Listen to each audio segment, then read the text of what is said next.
I'm Nolan Shockey, and today we're going to be talking about a subject that I have some experience with as a teacher, which is called adolescent self-esteem. Adolescent self-esteem. This comes from the textbook in our Human Growth and Development class, Chapter 10. Here we are in my classroom, because I'm a teacher, so I like to use the whiteboard, so we're going to use this to give ourselves some definitions here.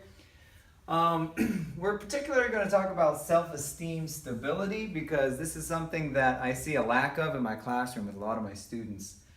And the definition for stability is immediate feelings of self-esteem will not be influenced by everyday positive or negative experiences. So, for example, if you're in class and you take a test and you don't do so good and you fall apart, that would be an example of not having self-esteem stability. Whereas if you got a little bit low on the test, it's okay. Unstable self-esteem, well, that's the opposite. Fragile, vulnerable feelings influenced by internal factors and external information. For example, a compliment. So somebody gives you a compliment, oh, it's the greatest day ever. And then somebody says you don't look so good, and you crash, okay? All right, and one really interesting way to chart this, which I found in my research, is this Harder pictorial scale of perceived competence and social acceptance. And it runs on 4 different principles here in this square. You have cognitive competence,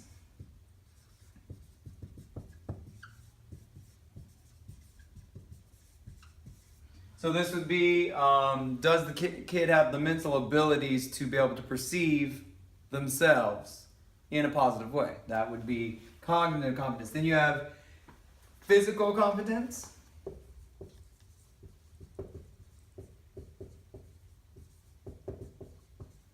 Okay, sometimes physical competence can play a bigger role with especially adolescents, because if you have physical competence, you know how to handle yourself, you like the way you look, then that plays a big role, especially in high school and the adolescent years, because we're looking about adolescent. And then you have peer acceptance.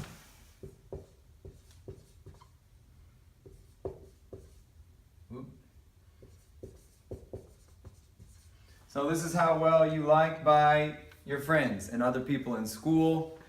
This is another huge one, and as you can kind of imagine, physical competence works really closely with peer acceptance. So if you're an athlete or a star on something like that, or you look good, everybody's drawn to you, obviously. And then maternal acceptance.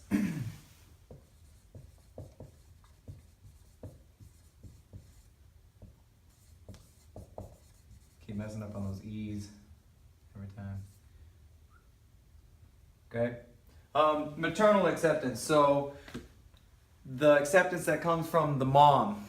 This Harder scale puts this as one of the most important factors for students that are, and this is for a little bit younger than adolescents. It's actually termed for ages 4 to 7, but I find it pretty accurate because a lot of this adolescent self-esteem stems from first grade kids, even below first grade.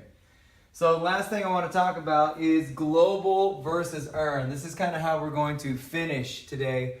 Global versus earned self-esteem. In the textbook, chapter 10, it talks about global self-esteem is when you have self-esteem that's not really based on anything besides people telling you you're awesome. And the problem with global self-esteem is that you end up building this self-esteem, but you have no foundation. So there is really no support. So these supports, we'll just pretend these are cracks in your supports. When something comes in and takes out one of these supports, then if you have global self-esteem, then your whole world crumbles. It's really not based on anything solid. Whereas earned self-esteem, in our picture here, we can imagine that earned self-esteem, if you have earned self-esteem, you've built your own pillars of stability throughout your life by being successful in different things, by earning, your way through life.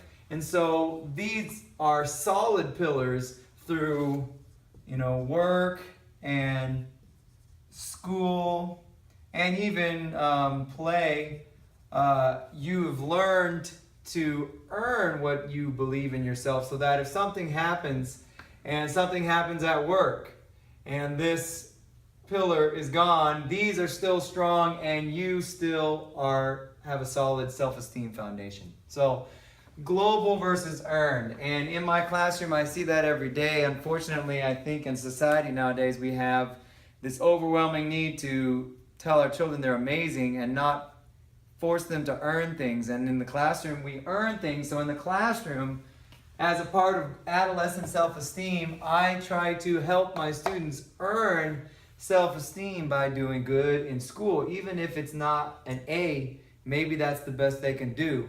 And therefore, they just built